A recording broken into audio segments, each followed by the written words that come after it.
다 같이 찬송 294장 부르겠습니다. 294장입니다.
시간 되었습니다. 우리 묵상기도 드림으로 주일 일부 예배 시작하겠습니다.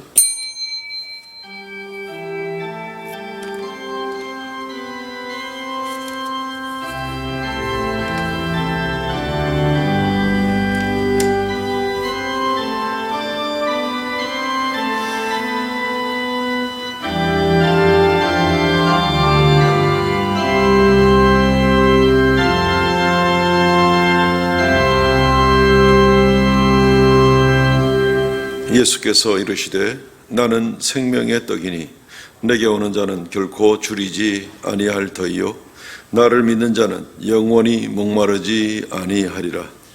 주 하나님 은혜를 감사하옵나이다. 생명의 떡이 되신 주께서 우리에게 양식이 되시고 우리가 주님으로 인하여 영생을 얻게 하시고 하루하루를 살게 하심을 감사합니다. 지난 한 주간도 인도하신 하나님, 오늘 주 앞에 나와 머리 숙였사오니 우리의 모든 허물을 덮으시고 우리의 예배를 받아 주옵소서. 이 시간 임재하시고 좌정하셔서 홀로 영광 찬송 받으시기를 원하옵나이다. 머리 숙인 우리 성도들 한 사람 한 사람 주께서 만나 주시고 주님으로 인하여서 주께서 연장시켜 주신 또 이 한 주간의 삶이 복되게 하여 주옵소서. 예배의 시종을 주 앞에 의탁하옵고 예수님 이름으로 기도하옵나이다. 아멘.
전능하사 천지를 만드신 하나님 아버지를 내가 믿사오며 그 외아들 우리 주 예수 그리스도를 믿사오니 이는 성령으로 잉태하사 동정녀 마리아에게 나시고 본디오 빌라도에게 고난을 받으사 십자가에 못 박혀 죽으시고 장사한 지 사흘 만에 죽은 자 가운데서 다시 살아나시며 하늘에 오르사 전능하신 하나님의 우편에 앉아 계시다가 저리로서 산자와 죽은 자를 심판하러 오시리라.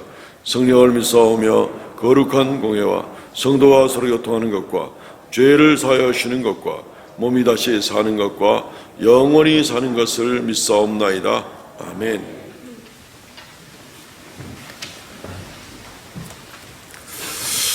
교동문 14번입니다. 교동문 14번 시편 24편에 있는 말씀을 교도하겠습니다. 땅과 거기에 충만한 것과 세계와 그 가운데 사는 자들은 다 여호와의 것이로다.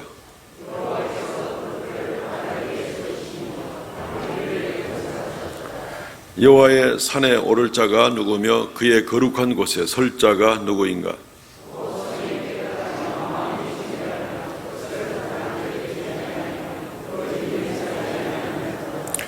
그는 여호와께 복을 받고 구원의 하나님께 의를 얻으리니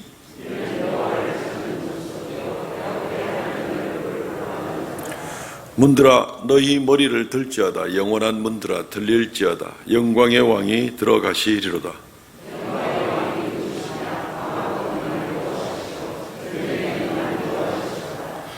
문들아 너희 머리를 들지어다. 영원한 문들아 들릴지어다. 영광의 왕이 들어가시리로다.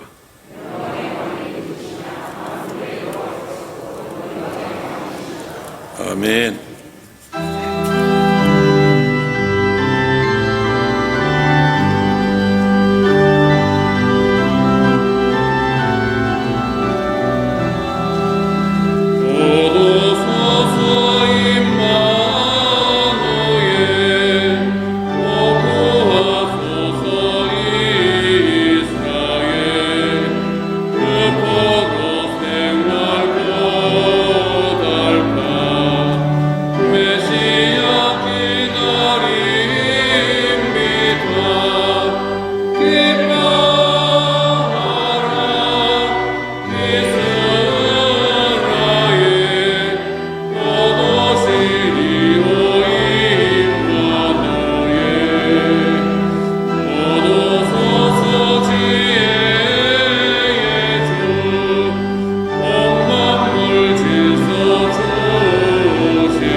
걸어가시고 존귀하시며 살아계신 하나님 아버지 은혜를 감사를 드립니다.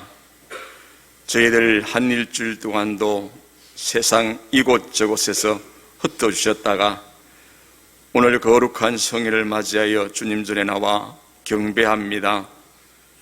하나님, 마음은 원이로되 육신이 약하여 나오지 못하는 형제들 자매들 기억하여 주시고 어느 곳에 어느 자리에 있든지 같은 은혜 베풀어 주시옵소서. 하나님 아버지, 저희들 마음이 강팍합니다. 하나님의 세상에 주신 이 코로나 바이러스를 통해서 너무나 어렵고 힘든 가운데 하나님께서 주시는 목적이 무엇이고 하나님께서 우리들을 향해서 무엇을 아버지 원하고 계시는지를 생각하지 못하고 우리의 안일함과 우리의 생각으로 하나님께 힘들고 어렵다고만 말합니다. 하나님, 이 시간 회개합니다. 하나님이여, 하나님께서 이 코로나를 통해서 우리들에게 신앙을 점검하게 하시고 우리의 믿음을 증거하게 하시고 우리의 믿음을 바로 보게 귀한 시간을 저들에게 주심을 돌아보게 하옵소서. 하나님과의 만남의 시간이 더욱 가까워지게 하시고 영적인 사람으로 아버지 하나님이여 돌아오는 우리들 되게 도와주옵소서. 하나님이 살아계신 하나님이라고 입술로 100번 1000번 고백하지만은 그러나 우리의 마음은 이 땅에 있으므로 물질과 또한 아버지 욕심과 욕망 가운데 세상과 더불어 살아갈 때가 너무 많습니다. 이것을 깨닫게 도와주시고 온전히 하나님 앞에 세워지는 하나님이 필요하시는 하나님의 영광을 위해서 쓰임받는 우리들 다 되게 도와주시옵소서. 하나님 아버지, 세상은 날마다 우리들을 통해서 변화시키기를 원합니다. 하나님, 내 자신이 변하지 아니하고 내가 주님 앞에서 새로 쓰지 못하고 육적인 사람으로 세상을 변화시키려고 합니다. 하나님, 원하옵건대 내가 먼저 영적인 사람으로 하나님에 속한 사람으로, 예수 그리스도에 속한 사람으로 변화되어서 그 변화된 모든 모습으로 구원받은 자로서 세상을 변화시키며 나갈 수 있는 저들 되게 도와주시옵소서. 사랑의 아버지 하나님, 이 시간 또한 간구합니다. 아버지하며 육신의 질병으로 통해서 고통받는 자 하나님 위로하여 주시옵소서. 아버지 하나님께서 그 영혼을 붙들어 주시고 그 영혼을 위로하여 주시고 새로운 힘을 더하여 주시옵소서. 다시 한 번 더 하나님 아버지 주님 앞에 찬양하며 경배할 수 있는 은혜를 더하여 주시옵소서. 사랑하는 아버지 하나님, 우리 교우님들이 한 음성으로 한 목소리로 기도합니다. 하나님 들으시고 응답하여 주시옵소서. 또한 이로 통해서 하나님이 살아계심과 하나님이 우리 하나님 되심을 증거하는 아름다운 믿음의 여정이 되게 도와주시옵소서. 사랑의 아버지 하나님, 이 시간 또한 귀한 목사님 나오셔서 말씀을 증거합니다. 하나님 아버지, 그 말씀 가운데 역사하여 주셔서 아버지 하나님이 그 말씀을 듣고 깨달음이 있게 하시고 믿음이 자랄 수 있는 은혜를 더하여 주시옵소서. 이 한 주간 세상에 나가 아버지와 맞서 싸울 때에 우리의 힘이 되시고 우리의 능력이 되시는 예수 그리스도의 은혜로 말미암아 함께 뒤입어 승리하는 믿음의 생활을 할 수 있도록 도와주시옵소서. 이 시간도 아버지여 곳곳에서 수종드는 종들을 기억하여 주시옵소서. 수고하는 종들 머리에 하나님의 은혜가 넘치게 도와주시기를 원합니다. 아버지 하나님이여 주차 안내로, 아버지 하나님이여 또한 교회 안내로, 또한 아버지 교사로, 찬양으로 예배하는 모든 이들에게 하나님 은혜가 넘치게 도와주시옵소서. 가정과 직장에 더 큰 복을 허락해 주시기를 원합니다. 아버지 하나님 간구하고 원합니다. 우리 교회가 돕고 있는 아버지 선교사님들과 국내 귀한 약체 교회들을 기억하여 주시고 아버지 하나님의 코로나를 통해서 어려운 그 형편 가운데 주님을 붙들며 애써 기도하는 눈물의 기도를 들으시고 울며 씨를 뿌리는 자에게 큰 단을 가지고 돌아오라고 했사오니 아버지의 말씀대로 이루어지게 하시고 그곳에 아버지 하나님의 은혜가 넘치게 도와주시옵소서. 아버지 마치는 시간까지 주님 홀로 영광 받아 주시옵소서. 찬양 합정당의 찬양을 하나님께서 들응답하여 주시고 홀로 영광 받아 주옵소서. 감사하옵고 예수님 이름으로 기도드리옵나이다. 아멘.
할렐루야, 감사합니다. 하나님 말씀 봉독하겠습니다. 출애굽기 16장 1절로부터 12절 말씀까지 봉독하겠습니다. 출애굽기 16장 1절로 12절 말씀까지입니다.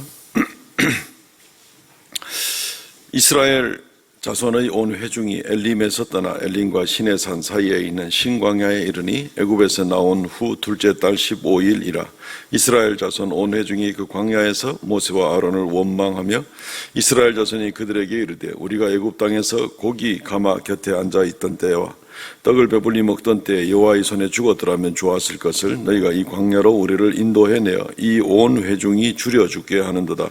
그때 여호와께서 모세에게 이르시되 보라, 내가 너희를 위하여 하늘에서 양식을 비같이 내리니 백성이 나가서 일용할 것을 날마다 거둘 것이라. 이같이 하여 그들이 내 율법을 준행하나 아니하나 내가 시험하리라. 여섯째 날에는 그들이 그 거둔 것을 준비할지니 날마다 거두던 것에 갑절이 되리라. 모세와 아론이 온 이스라엘 자손에게 이르되 저녁이 되면 너희가 여호와께서 너희를 애굽 땅에서 인도하여 내셨음을 알 것이요 아침에는 너희가 여호와의 영광을 보리니 이는 여호와께서 너희가 자기를 향하여 원망함을 들으셨음이라. 우리가 누구이기에 너희가 우리에게 대하여 원망하느냐. 모세가 또 이르되 여호와께서 저녁에는 너희가 너희에게 고기를 주어 먹이시고 아침에는 떡으로 배불리시리니 이는 여호와께서 자기를 향하여 너희가 원망하는 그 말을 들으셨습니다. 우리가 누구냐? 너희의 원망은 우리를 향하여 함이 아니요 여호와를 향하여 함이로다. 모세가 또 아론에게 이르되 이스라엘 자손의 온 회중에게 말하기를 여호와께 가까이 나오라. 여호와께서 너희의 원망함을 들으셨느니라 하라. 아론이 이스라엘 자손의 온 회중에게 말하며 그들이 광야를 바라보니 여호와의 영광이 구름 속에 나타나더라. 여호와께서 모세에게 말씀하여 이르시되 내가 이스라엘 자손의 원망함을 들었노라. 그들에게 말하여 이르기를 너희가 해질 때에는 고기를 먹고 아침에는 떡으로 배 부르리니 내가 여호와 너희의 하나님인 줄 알리라 하라 하시니라. 아멘. 오늘 이 말씀 중심으로 만나를 주시는 하나님이라는 제목으로 말씀을 증거하겠습니다. 만나를 주시는 하나님. 최근에 우리 교회에서 한 2번 정도의 특별 집회가 있었습니다. 혹시 특별 집회가 있었는 줄 모르고 계시는 분은 안 계시겠죠. 바로 엊그제 금요일 저녁 때의 심야기도 시간에 우리가 북한 선교의 밤의 집회를 가졌고 그 앞서 한 2주 전에 우리 청년회 중심의 주체로 또 특별 집회를 가졌습니다. 이규 목사님이 오셔서 전하셨고 또 찬양 사역자이신 김명선 전도사님 오셔서 찬양과 간증을 하시게 되었습니다. 재미있는 일들이 있었는데 정말 하나님 은혜가 참 이렇게 놀랐구나 싶은 것을 발견하는 이 일들이 있었는데 이제 앞서 있었던 그 집회에 그 찬양 사역자인 전도사님이 오셔서 자기의 그 삶의 간증을 하게 됩니다. 한 6, 7년 전에 남편이 그 담도암으로 이제 돌아가셨습니다. 이분은 이제 40대 초에 지금도 아주 젊으신 그런 분인데 6, 7년 전이니까 뭐 더 그렇죠. 너무 이제 힘든 상황을 어렵게 겪고 그러면서도 이제 하나님만 바라보고 지금은 다시 시작하는 마음으로 찬양 사역자의 삶을 계속하는 이제 그러한 간증의 내용에 굉장히 감동이 많이 되었죠. 우리 그날 들은 사람뿐 아니라 대한민국의 이분 간증을 들으면서 많이 감동을 받습니다. 근데 이분이 누구냐 하면은 그날 저녁에도 찬양을 불렀는 것이 이제 시선이라는 노래를 부르셨습니다. 시선이라는 노래. 근데 이 곡은 본인이 예수전도단 찬양 사역자로 있으면서 2010년도에 본인이 작사 작곡해서 이제 발표한 이제 그러한 곡입니다. 지난 한 10년 동안 대한민국의 그리스도인들에게 엄청나게 사랑받았던 그런 곡입니다. 어쨌든 굉장히 감동 가운데 찬양도 듣고 그리고 또 삶에 대한 간증의 내용도 우리가 같이 듣게 되었습니다. 근데 이제 이틀 전 금요일에 우리가 북한 선교의 밤을 또 이렇게 진행을 하는데 우리 그 북한 선교사이신 정명동 선교사님이 또 이렇게 선교 보고 가운데 또 본인의 북한 선교 준비하는 과정에 대해서도 또 이렇게 말씀해 주는 일이 있었습니다. 이분도 이제 준비하는 일들이 그렇게 쉽지가 않은 이 목사님이셨는데, 지난 한 10년 동안 10년 전부터 이제 준비를 해오고, 북한의 사역은 이제 본격적으로 한 5년 전부터인가 북한에 들어가서 본격적으로 이제 러시아에서 북한 가까운 국경에 거점을 잡고 이제 북한에 그동안은 3번 왔다 갔다 하시면서 이렇게 또 북한 사역을 보고 또 거점 지역에 베이스 캠프를 치고 교회의 당을 또 이렇게 건물을 매입해서 지금 교회당으로 쓰려고 준비하고 있고 이런 과정이었습니다. 그 이전에 준비하는 과정이 보니까 굉장히 힘드셨더라고요. 금요일 저녁 그 보호 시간에 다 말씀드리지 않았던 부분들 가운데 어떤 내용이 있었는가 하면은 이분이 너무 어려운 시기를 지나게 되었습니다. 그래서 이분이 막노동도 하고 용역 회사에 가서 아침마다 가서 이제 줄 서서 일거리를 받아가지고 그것도 일주일에 한 3번 정도 겨우 할 수 있는 그런 과정에 가족과 수년 동안 떨어져 있어서 사모님과 아이들은 이제 처가에 맡겨놓고 자기는 이제 노동자 숙소 내지는 이런 데서 거하면서 굉장히 어려움을 겪고 이런 상황에서 이게 어떻게 북한 선교가 되겠나 이제 이런 생각을 가지면서 낙심하고 있을 때 어느 날 찬송이 한 곡이 들려오는데 굉장히 감동이 부딪혀오고 후렴구가 특별히 부딪혀와서 그날 하루 종일 그 노래를 들었답니다. 그 노래가 또 시선이라는 바로 그 곡이었습니다. 그리고 또 우리 교회는 또 수년 전부터 바자회를 통해서 북한 선교를 위해서 준비를 시작을 해야 된다. 통일되면은 북한에다가 예배당을 하나 짓고 또 사역자를 파송해서 북한에 우리 교회의 몫을 좀 감당해야 된다 하는 이제 이런 입장으로 준비를 쭉 해오고 있었죠. 그리고 나서 이번 북한 선교의 밤 때에 그동안 우리 준비해온 것 중에서 일부를 적지는 않습니다. 한 1,000만 원 정도를 준비를 해서 이번에 북한 선교에 사용해야 되겠다. 본인은 이 내용을 전혀 몰랐습니다. 본인은 전혀 약속한 적도 없었습니다. 오히려 이분을 좀 더 본격적으로 뒷받침하고 있는 다른 교회들이 여러 가지로 애를 쓰고 있는 그런 가운데 있었습니다. 현재 우리 교회 당회와 재직회를 통해서 이 일을 결정을 하고 준비를 하는 그런 가운데에 이날 저녁에 이러한 이제 찬양에 이렇게 은혜를 받았다. 그리고 또 우리는 준비한 것을 그날 저녁에 전달하고 막 이 과정에 그냥 각 사람이 다른 곳에서 각자 준비되고 각자 은혜 가운데 하나님만 바라보고 살아가는 가운데인데 이 한 2주간 중을 걸쳐서 이것이 서로가 연결이 되고 서로 은혜가 되고 서로 준비된 바가 되고 도움이 되고 막 이런 모습이 돼가지고 함께 합력의 선을 이루는 이제 그런 모습을 만들게 된 것을 보면서 정말 머리끝이 쭈뼛 설 정도로 하나님의 역사심이 얼마나 놀라운가.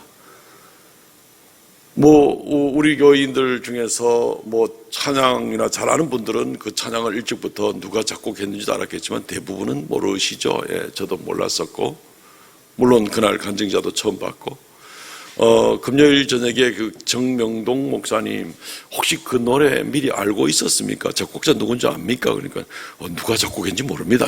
이러고 있는 겁니다. 그분이 2주 전에 저희 교회 다녀갔습니다. 이제 이런 얘기를 하고, 그리고 우리가 준비한 부분들을 전달할 계획을 얘기할 때 본인은 깜짝 놀라면서 북한의 된장 공장을 지금 하나 세워야 되는데 이 부분에 대해서 또 필요한 그런 경비들을 기도 중에 있다 하는 얘기 가운데 하나님께서 이 역사하는 것이 우리가 서로 간에 잘 알지 못했고 서로의 계획도 모르고 이러는 가운데서 너무너무 놀랍게 주님께서 조화시켜 나가는 모습을 보고 정말 참 하나님 놀라우신 분이시다.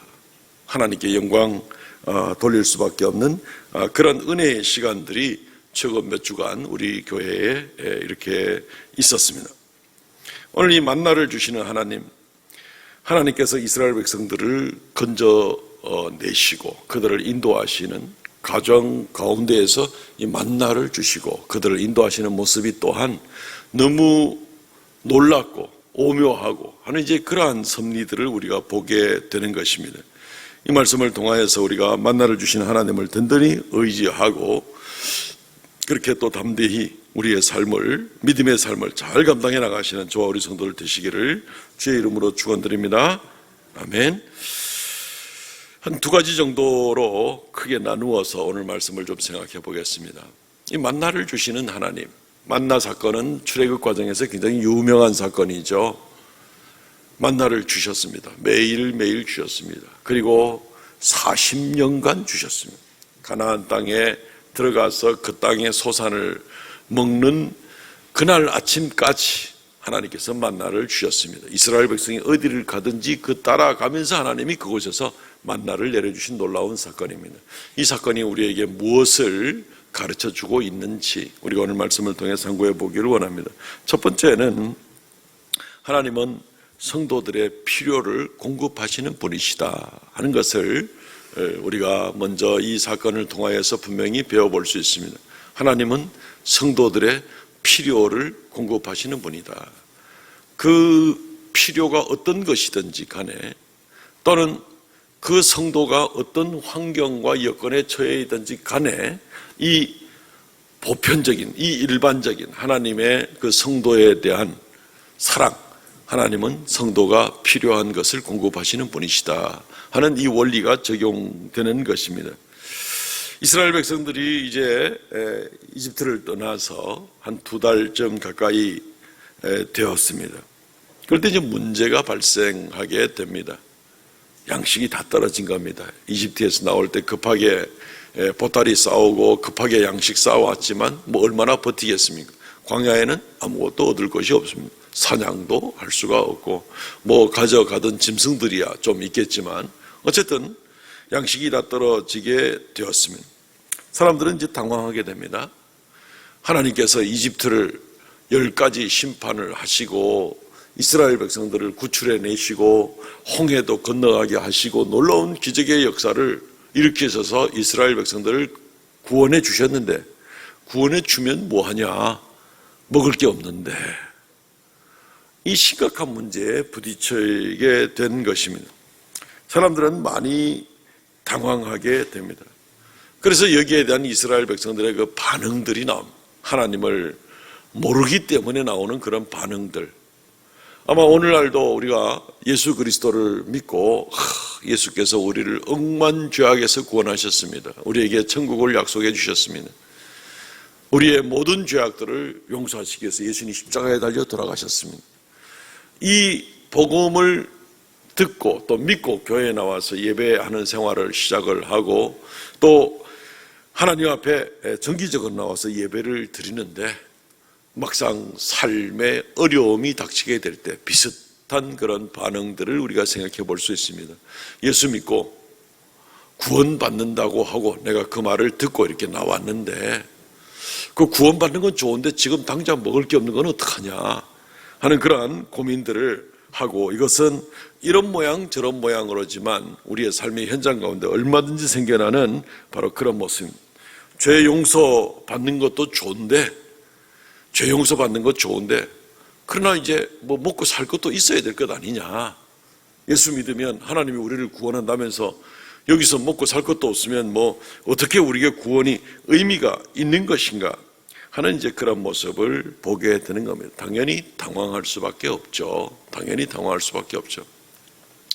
근데 이스라엘 백성들이 어떤 반응을 즉각적으로 보이기 전에 조금만 뒤돌아보면 하나님의 구원하심이 단순한 예배를 위한 구원만이 아닌 것을 알게 됩니다. 내 백성을 가게 하라. 저들이 광야에 나가 사흘길을 나가서 예배하게 되리라. 그래서 내 백성을 가게 하라 했지만 하나님은 너희들이 굶어 죽든지 말든지 신경 안 쓰고 예배만 하면 된다. 하나님만 믿으면 된다. 이렇게 요구하신 것이 아니었습니다. 이집트에서 이스라엘 백성들을 건져내실 때에 그들의 육체적인 고통을 하나님이 돌아보셨잖아요. 그것 때문에 하나님께 부르짖고 고통하고 소리 지를 때 하나님이 그걸 들으시고 보시고 아시고 그리고 나서 그들을 인도하신 거 아닙니까? 그래서 육체의 노예의 사슬이 메었던 것들을 하나님께서 다 끊어버리시고 그들을 해방시키시는 그들의 육체의 육체적인 삶에 있어서의 자유로움을, 단순한 영혼의 예배만이 아니라 육체적인 자유함까지도 하나님이 주셨지 않습니까? 그들에게 이집트의 모든 곡식들을 그냥 여러 가지 질병으로 인해서 심판해버리고 메뚜기로 또 심판해버리고 이렇게 할 때에도, 또 이집트의 가축들에게도 그래 할 때도 이스라엘 쪽에 있는 그 재산들을 하나님이 치지 않으시고 보호하셨던 사건들을 우리가 아마 기억하실 것입니다. 하나님이 돌봐주셨습니다. 이집트 군대가 쫓아와서 홍해에서 창칼을 들고 와서 죽이려고 할 때 이런 육체적인 죽음도 당하지 않도록 하기 위해서 하나님이 건너게 해주셨습니다. 홍해를 마른 땅으로 건너주신 그런 역사가 있었습니다. 돌이켜보면 하나님께서 이스라엘 백성들을 예배하게 하기 위함 뿐 아니라 또 그 큰 목적을 위해서 필요한 모든 것, 이집트를 멸망시켜야 될 것 같으면 그렇게 해서라도 그렇고, 양식이 있어야 될 것 같으면 양식을 보호하기도 하시고, 여러 가지 방법으로 하나님께서 이스라엘을 보호하시고, 그래서 궁극적으로 하나님께 예배할 수 있도록 그런 환경으로 이끌어 나가시는 것을 생각할 수가 있었을 것입니다. 근데 그것 돌이켜서 하나님의 베푸신 은혜를 생각하지 않고 지금 당면한 환경적인 문제와 어려움을 보고 그냥 즉각적으로 원망을 하거나 불평을 하거나 하는 그런 모습들을 우리가 성경에서 자주 봅니다. 이스라엘 백성들이 주로 그렇게 했거든요. 오늘 16장 4절 말씀에 보면, 그때 여호와께서 모세에게 이르시되 보라, 내가 너희를 위하여 하늘에서 양식을 비같이 내리리니 백성이 나가서 일용할 것을 날마다 거둘 것이라. 이같이 하여 그들이 내 율법을 준행하나 아니하나 내가 시험하리라.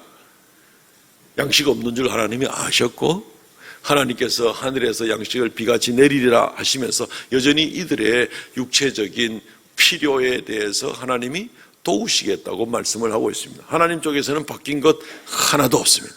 이스라엘 백성들 쪽에서 좋을 때 좋았다가 조금 어려우면 금방 마음이 강팍해졌다가 하는 것은 이스라엘 쪽 사람들의 문제지, 하나님은 한결같이 이들을 돕겠다고 하시는 것입니다.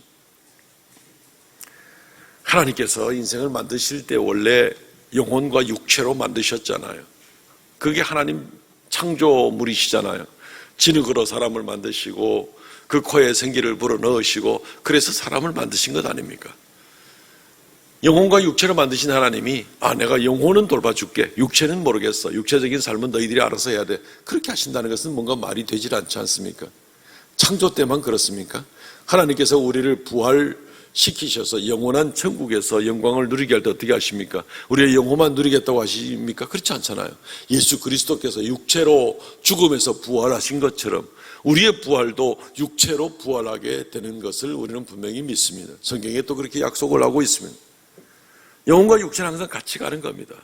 하나님께서 처음에도 그렇게 만드셨고 나중에 영원한 부활의 삶을 누릴 때도 영혼과 육체가 함께 있게 하신 것이, 그것이 하나님의 창조의 섭리요 구원의 섭리입니다. 그렇기 때문에 하나님이 그냥 한쪽을 그냥 방치시켜 놓고 그쪽은 내가 모르겠다, 알아서 하고 이쪽만 내가 신경 쓸게, 하나님이 그렇게 하신 적이 없다는 것입니다.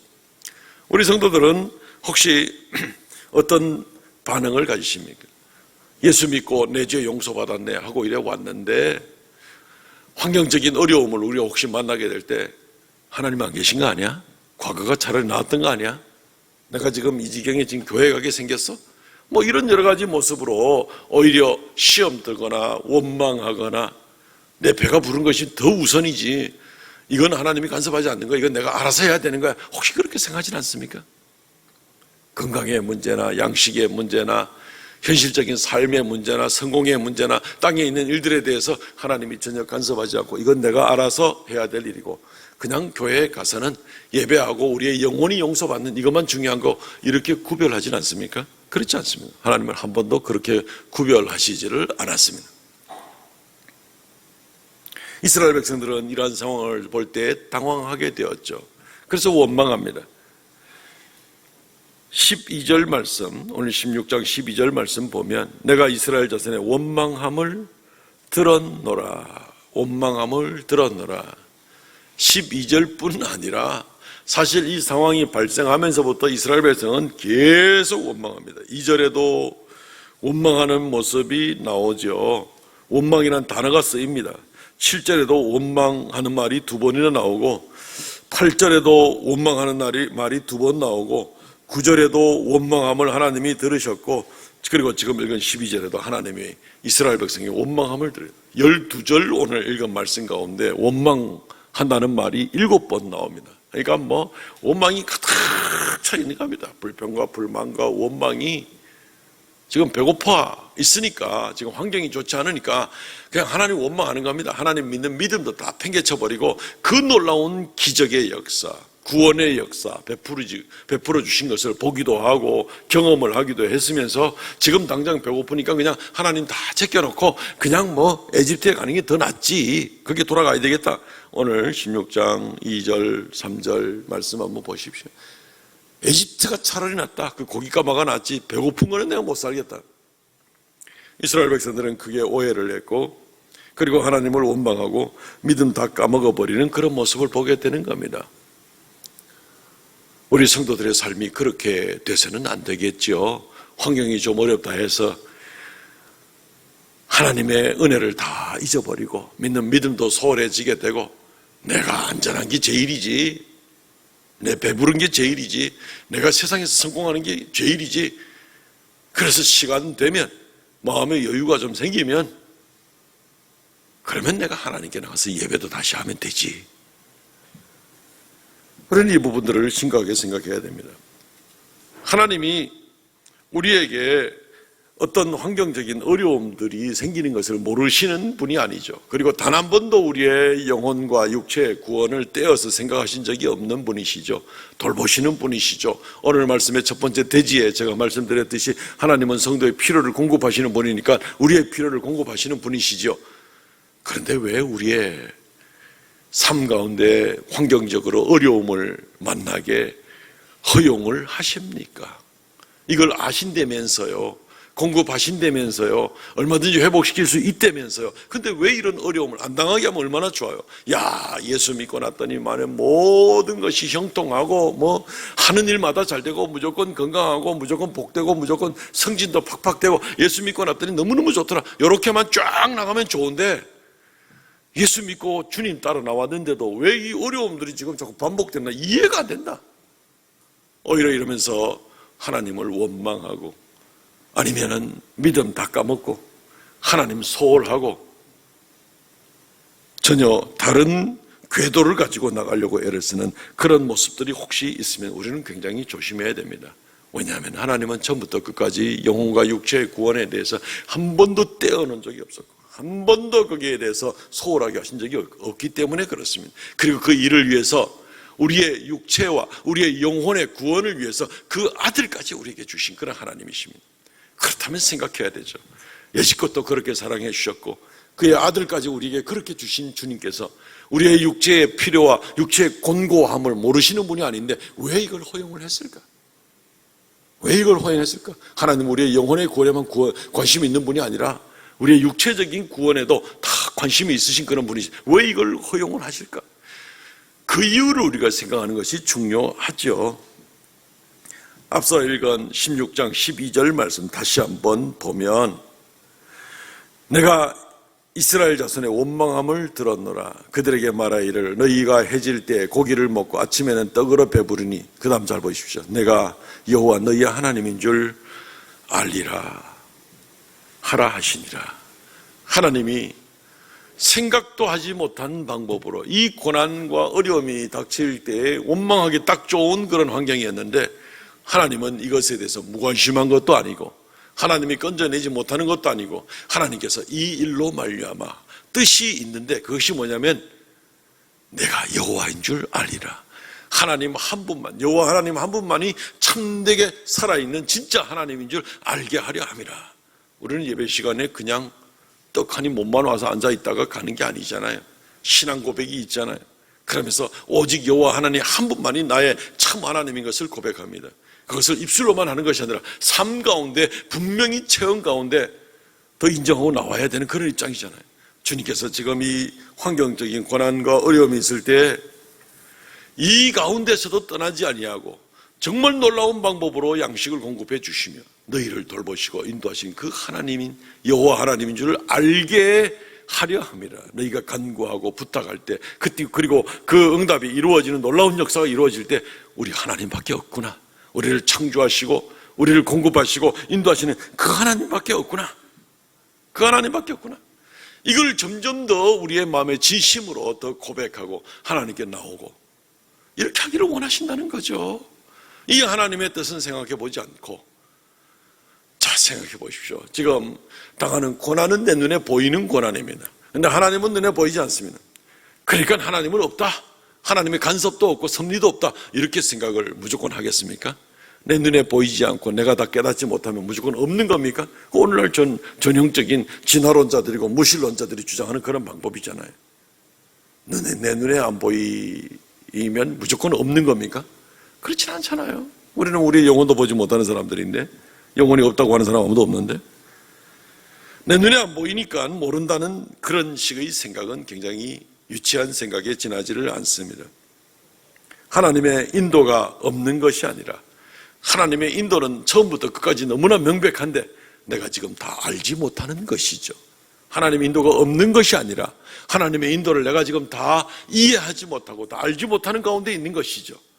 때가 되면 하나님께서 어떤 방법으로 이걸 다 알게 해 주실지는 그것은 기다려봐야 될 그럴 일이 되는 것입니다.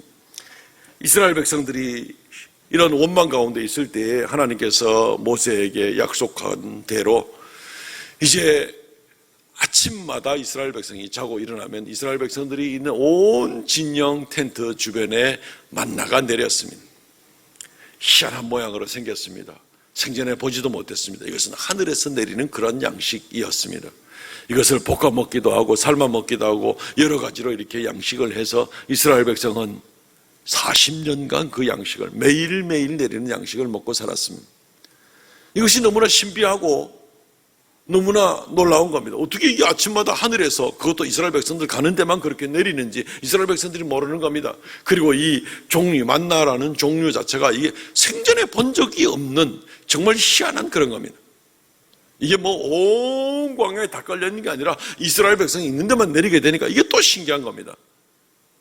그래서 이름을 만나라고 지었습니다. 만나라는 말은 아람어입니다. 아람어로 이게 뭐지? 라는 뜻입니다. 이게 뭐지? 이게 만나라는 뜻입니다. 그러니까 이 하나님께서 주시는 만나라는 내용과 만나를 주시는 방법과 이런 모든 것들은 너무나 신비하고 오묘하고 생각하고 알 수가 없을 정도의 너무 놀라운 겁니다. 하늘에서 그냥 아침마다 내려오는 이 양식. 하나님의 섭리를 이들이 몰랐던 거죠. 모르는 게 또 당연했죠. 그래서 이름이 만나입니다. 하나님의 섭리를 어떻게 우리를 도우셔서 우리의 필요를 어떻게 채우는지 우리가 다 이해하지 못합니다. 그러나 하나님의 공급은 너무나 명백하게 된 겁니다. 출애굽기 16장 읽지 않았습니다. 오늘 31절 말씀에 보게 되면 이스라엘 족속이 그 이름을 만나라 하였고 가시같이 희고 맛은 꿀과 섞은 과자 같았더라. 처음에는 그냥 뭐 이름도 없었습니다. 그냥 이게 뭐지 하다가 나중에 이름이 이게 뭐지가 된 겁니다. 나중에 이름이 만나가 된 것입니다.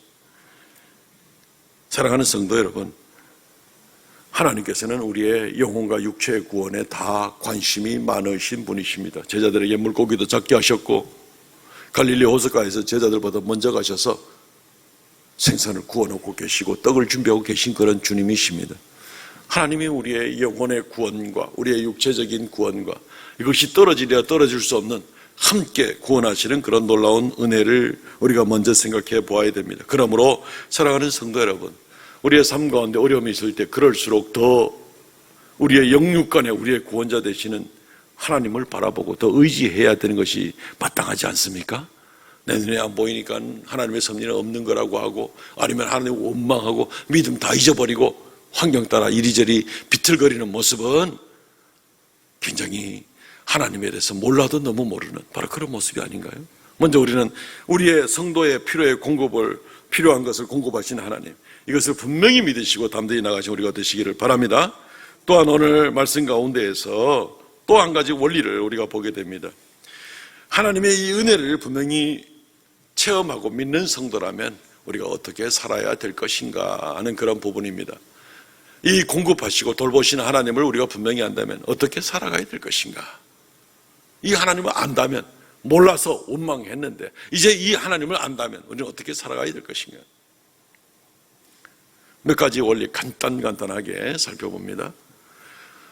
이것은 우리 성도들의 경제 생활과도 관계가 됩니다. 재정을 어떻게 사용할 것인가, 하나님이 주시는 수입을 어떻게 사용할 것인가 하는 것도 관계가 됩니다. 일용할 양식의 원리라는 것을 먼저 좀 생각해 봐야 됩니다. 하나님이 만나를 매일매일 내려주셨습니다. 한꺼번에 40년 먹을 거 주시지 않았습니다. 심지어 이틀치도 주시지 않았습니다. 매일매일 만나를 내려주십니다. 이것은 간단한 원리입니다. 하나님을 매일매일 의지하라는 얘기입니다.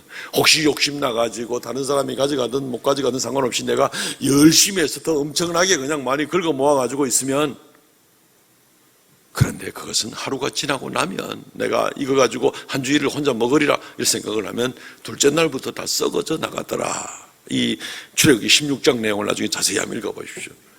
그 다음도 다 썩어져 나가서 아무 소용이 없게 만드는 겁니다. 그건 제일 좋은 방법은 하루하루 나가서 주님을 의지하고 그날 주시는 양식을 먹는 것을 우리에게 말씀해 주고 있습니다. 물론 이것은 우리가 모두가 일용직 노동자로 나가서 일하라는 얘기는 아니겠죠. 월급을 받을 수도 있겠고 사업을 해서 한꺼번에 이윤을 많이 남겨서 그리고 오랫동안 지속할 수도 있겠죠. 중요한 원리는 무엇입니까? 중요한 원리는 하나님을 매일 의지해야 된다는 겁니다. 매일 조심해야 됩니다. 우리가 한꺼번에 많은 소득을 얻게 되거나 또는 풍성함이 있게 될 때에 거기에 욕심이 개입될 수도 있고요.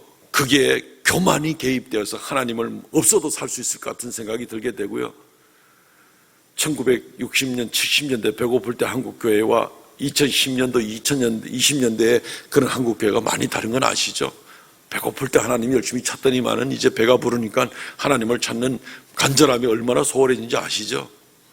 조심해야 되는 겁니다. 이 만나를 통해서 주님은 우리가 매일매일 하루하루 순간 먹는 양식뿐만 아니라 경제적 수입뿐만 아니라 우리의 일상생활 가운데에서 모든 것에 있어서 하나님을 매일매일 의지해야 된다는 그 원리를 우리에게 보여주고 있습니다.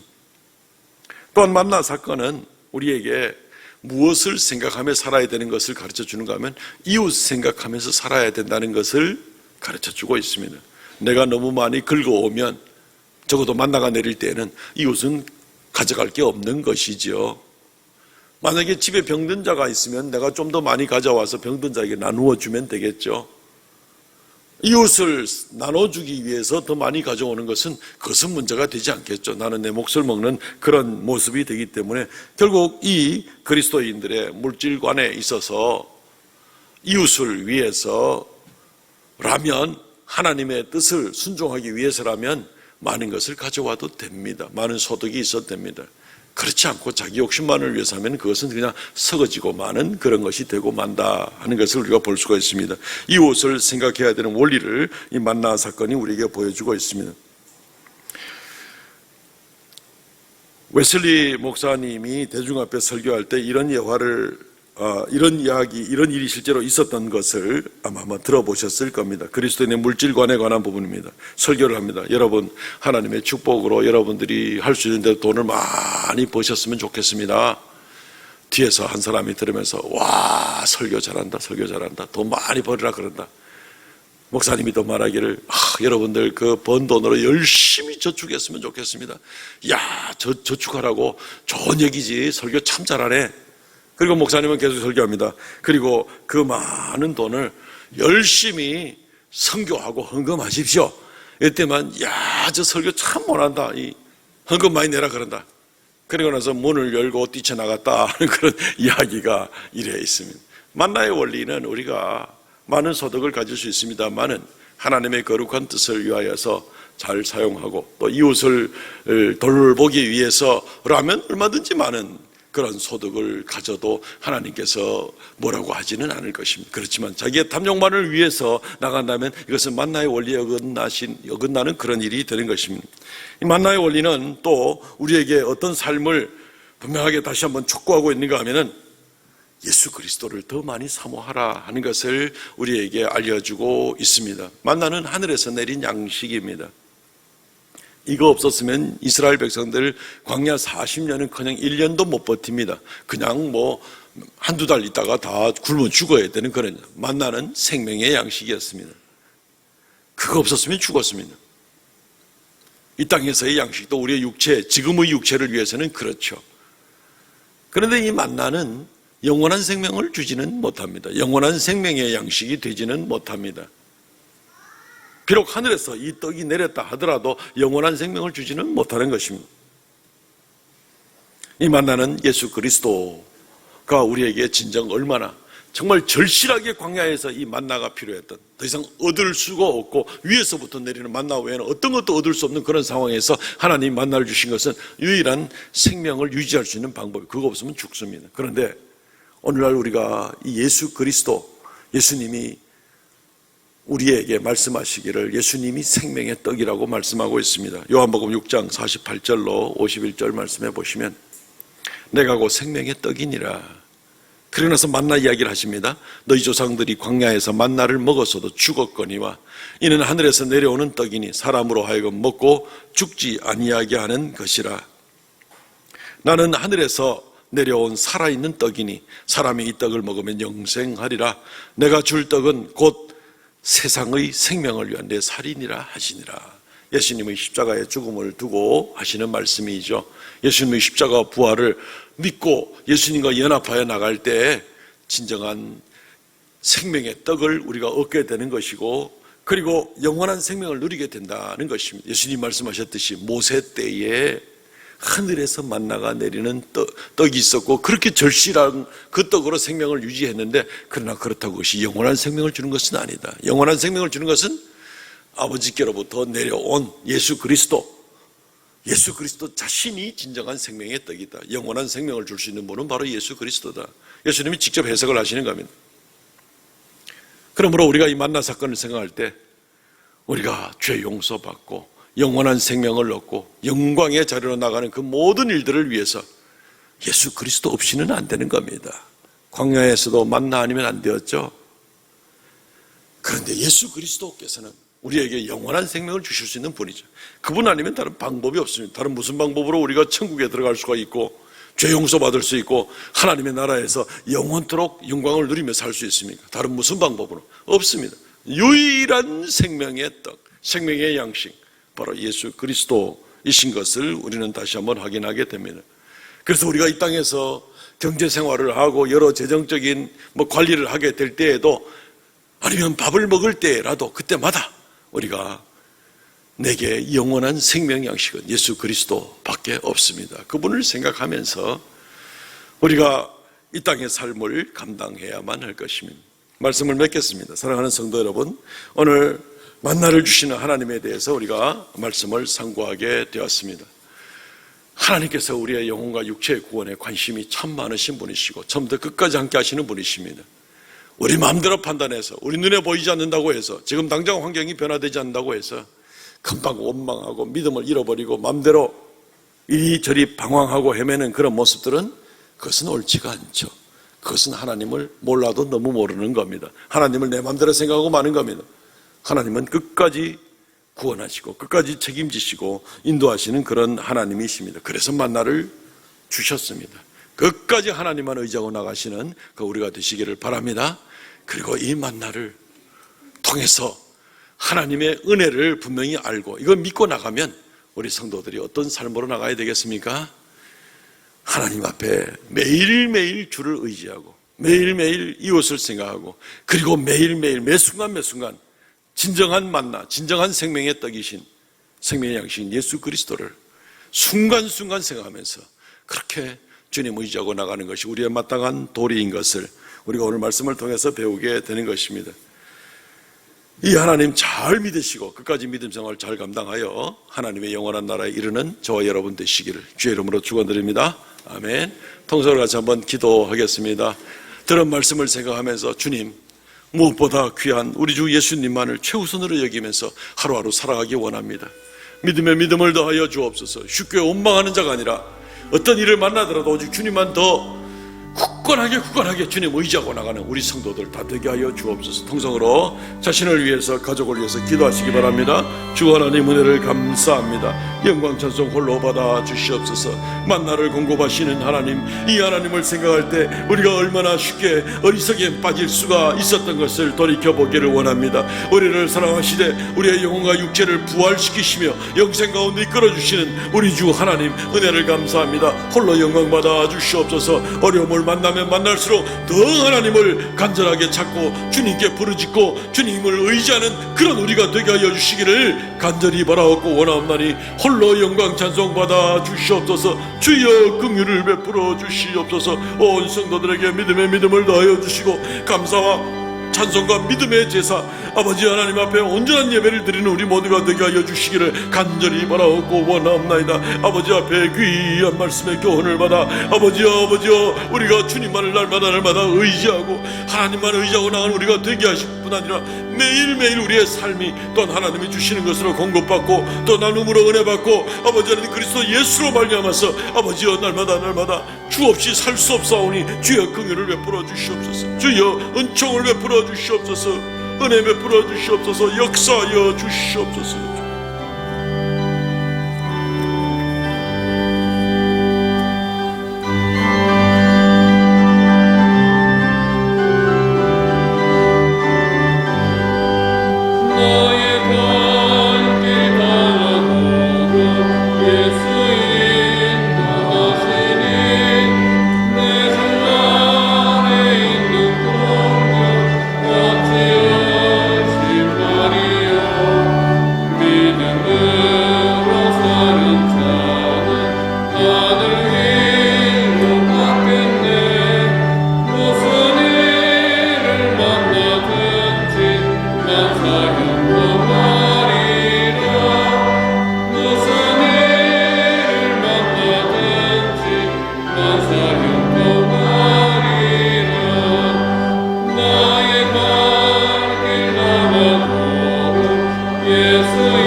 영원토록 우리의 영육간에 지키시고 보호하시고 인도하시는 하나님 감사드리옵나이다.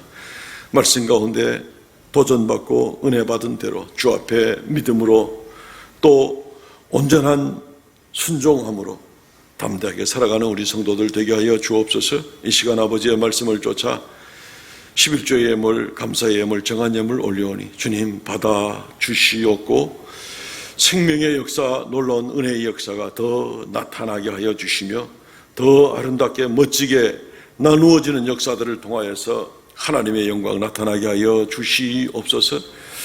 드린 손길마다 주께서 그 믿음을 보시고 범사에 부족함이 없게 하시고 넘치는 하나님의 은혜의 역사가 넘치게 하여 주시옵소서. 순간순간 한 걸음 한 걸음 인도하여 주옵소서.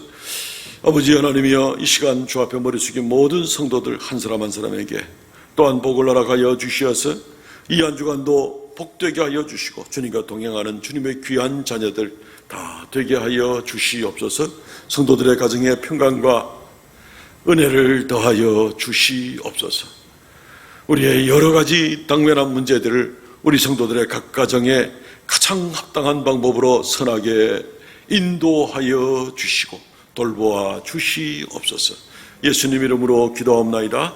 아멘. 지금은 우리 주 예수 그리스도의 은혜와 아버지 하나님 극진하신 사랑과 성령의 교통하심과 새롭게 하심의 역사가 이 시간 오직 하나님만 바라보며 주께 엎드려 예배하는 주의 거룩한 백성들에게 영원토록 함께 있을지어다.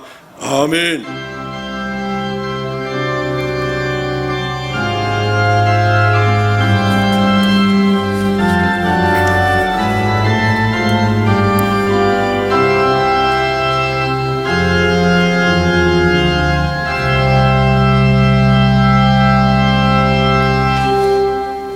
아멘. 우리 성도들의 교제 시간입니다. 전후좌우로 사랑합니다, 축복합니다 인사 나누시면 좋겠습니다. 사랑합니다, 축복합니다.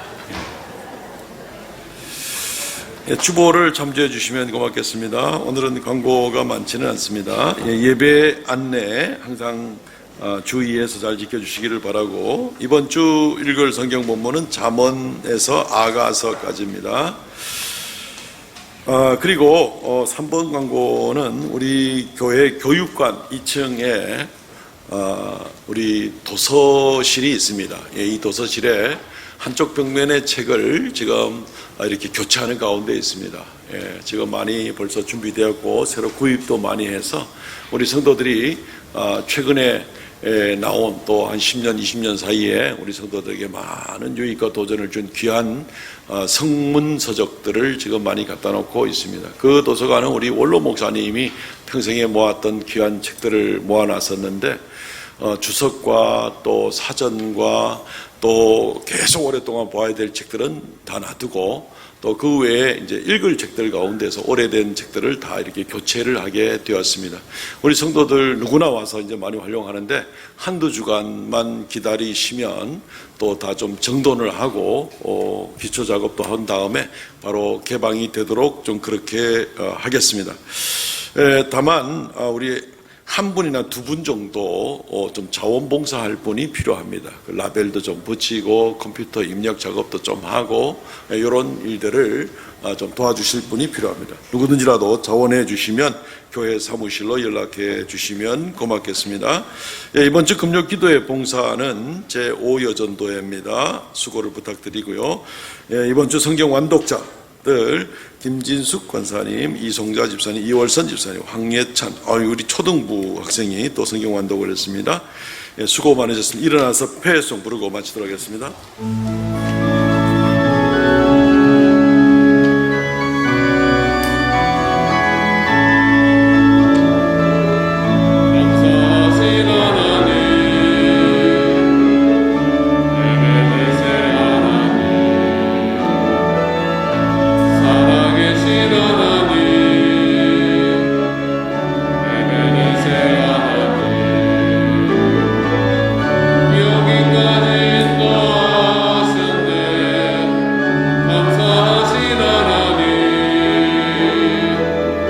여기까지